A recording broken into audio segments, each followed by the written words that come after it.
11 मई 1998 को जब भारत ने पोखरान में 3 एटमी धमाके किए तो उसके फौरन बाद दबाव पाकिस्तानी हुकूमत और फैसला सादों पर आ गया। भारत खित्ते में ताकत का तवाज़ुन तब्दील करना चाहता था और एटमी धमाकों के फौरन बाद ही भारतीय लीडरों के लहजे बदल गए। किसी ने कहा कि पाकिस्तान को अब अपने साइज में रहना होगा, किसी ने ऐलान किया कि दोनों मुल्कों में ताकत का तवाज़ुन बदल गया है, पाकिस्तान को अपनी ताकत देखते हुए हमसे बात करनी चाहिए। उन्हीं लीडरों में से एक प्रमोद महाजन था जो बीजेपी का एक इंतहा पसंदाना जहन रखने वाला उभरता हुआ सियासतदान था। भारतीय वज़ीर आज़म वाजपेयी और अडवाणी दोनों का चहीता और मरकजी वजीर भी था। प्रमोद महाजन ने बढ़ चढ़ के पाकिस्तान को उसकी कमतर हैसियत का एहसास दिलाना शुरू कर दिया। उसका दावा था कि एटमी ताकत बन जाने के बाद भारत नाकाबिले शिकस्त हो चुका है और पाकिस्तान को अब अपनी औकात में रहना होगा। भारतीय लीडरों के सारे बयानात से लगता था कि अब हमें अछूत की ज़िंदगी गुजारना होगी। उस सारी सूरत हाल को मद्देनज़र रखते हुए पाकिस्तानी अवाम आग बगोला थे और भारत के एटमी धमाकों का फौरी जवाब चाहते थे। दूसरी तरफ दुनिया की बड़ी ताकतें पाकिस्तान को किसी भी कीमत पर ऐसा करने से बाज रखना चाहती थीं। पाकिस्तानी हुक्मरान अभी इसी शशोपंज में थे कि इंडिया ने 13 मई को मजीद 2 धमाके कर दिए। पूरी दुनिया की नज़रें पाकिस्तान पर थीं। एक तरफ अवाम थे जिनके जज्बात थमने का नाम नहीं ले रहे थे, दूसरी तरफ बैनुल-अक़वामी ताकतें लालच और पाबंदियों की धमकियों के जरिए पाकिस्तान को जवाबी इक़दाम से बाज रखने की कोशिश कर रही थी। और तीसरी तरफ भारतीय हुक्मरान और सियासतदान जो सुबह शाम इश्तियाल अंगेज बयानात के जरिए पाकिस्तान को उकसा और धमका रहे थे। उन दिनों निजी टीवी चैनल्स नहीं थे, लेकिन सनसनी फैलाने का काम अखबारात और बिलखसूस दोपहर और शाम के अखबारात ने संभाल रखा था। हर चंद घंटों बाद धमाके के होने या ना होने की शह सुर्खियों के साथ नए ज़मीमें गलियों और बाज़ारों में फैलते रहते थे। भारतीय धमकियों और पाकिस्तानी अवाम के बेपनाह दबाव के बायस बिल आखिर पाकिस्तान ने 28 मई को 5 धमाके करके दुनिया की 7वीं बड़ी एटमी कुव्वत बनने का ऐलान कर दिया। उन धमाकों के साथ ही पाकिस्तान का एटमी सफ़र भी एक मंजिल पर पहुँच गया जो पिछली कई दिहाइयों से मुख्तलिफ अदवार से गुजरने और मुश्किलात आने के बावजूद जारी और सारी रहा था। और ये सफ़र आसान नहीं बल्कि एक इंतहाई कठिन सफ़र था।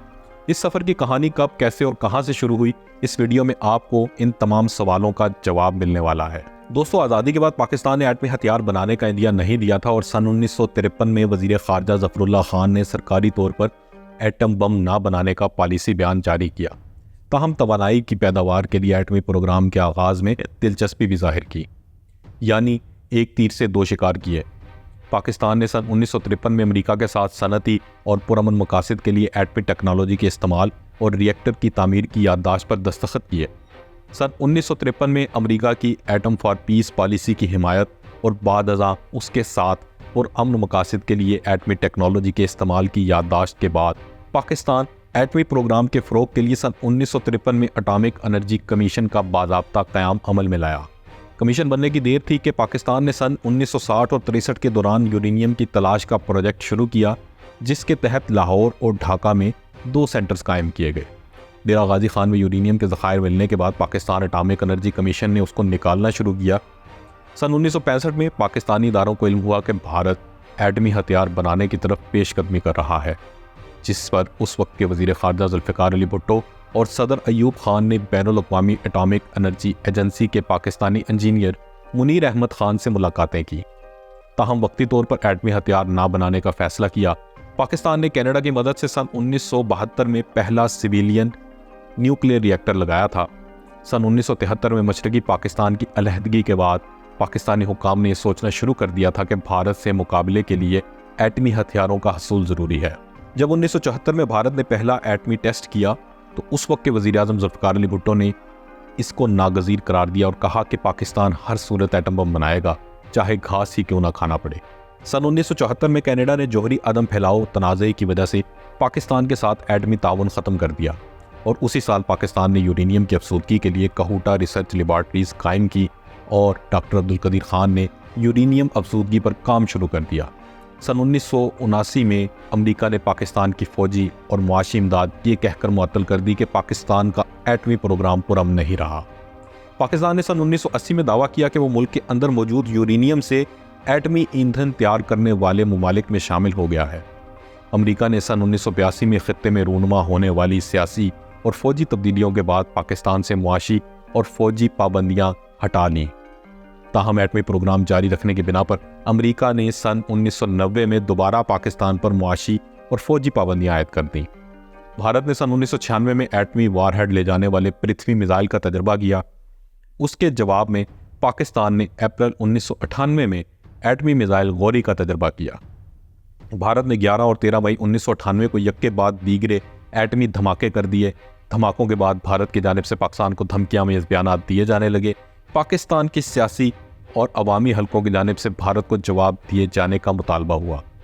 सूरत हाल को देखते हुए पाकिस्तानी हुकूमत ने भी एटमी धमाके करने का फैसला किया, जिस पर मुतादिद ममालिक पाकिस्तान को एटमी धमाकों से रोकने के लिए आगे बढ़े। लेकिन जल्द ही हुकूमत ने दो टोक फैसला कर लिया और धमाकों के लिए बलूचिस्तान के इलाके चागी की पहाड़ी को चुना गया। 19 मई को Pakistan atomic energy commission PAEC के 410 साइंसदानों की एक टीम चागी पहुंच चुकी थी। वहां पहले से ही DTD थ्योरेटिकल ग्रुप और वाह ग्रुप के लोग मौजूद थे। 24 मई तक न्यूक्लियर डिवाइस की तनसीब करके तारें बिछाई जा चुकी थी। 26 मई तक जगह को मुकम्मल तौर पर सरबंद यानी सील कर दिया गया। 28 मई 1998 की सुबह पाकिस्तान के तमाम अस्करी तस्सीबात को हाई अलर्ट कर दिया गया।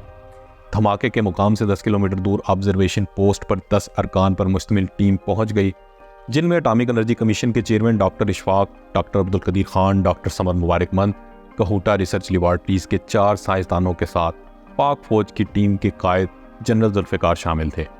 3:16 पर फायरिंग बटन दबाया गया, जिसके बाद 6 मराहिल में धमाकों का खुदकार अमल शुरू हुआ।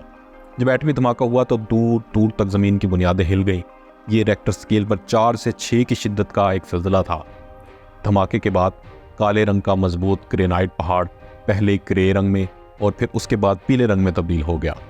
इस पहाड़ में 1 मिलियन सेंटीग्रेड का टेम्परेचर पैदा हुआ, लेकिन उसके बावजूद कोई न्यूक्लियर ताबकारी वहाँ से खारिज नहीं हुई। पाकिस्तान की जानिब से एटमी धमाकों के बाद 28 मई को यौम तकबीर से मौसूम किया गया। इसी यौम तकबीर ने पाकिस्तान को ललकारने वाले भारतीय इंतहा पसंद लीडरों की ज़ुबानें बंद करवा दी और फ़ौरन मफाहमती सियासी बयानात शुरू हो गए। पाकिस्तान के जवाबी एटमी धमाकों का मुस्बत पहलू ये निकला कि खित्ते में ताकत का तवाज़ुन बराबर हो गया और हमसाया मुल्क भी ये हकीकत तस्लीम करने पर मजबूर है।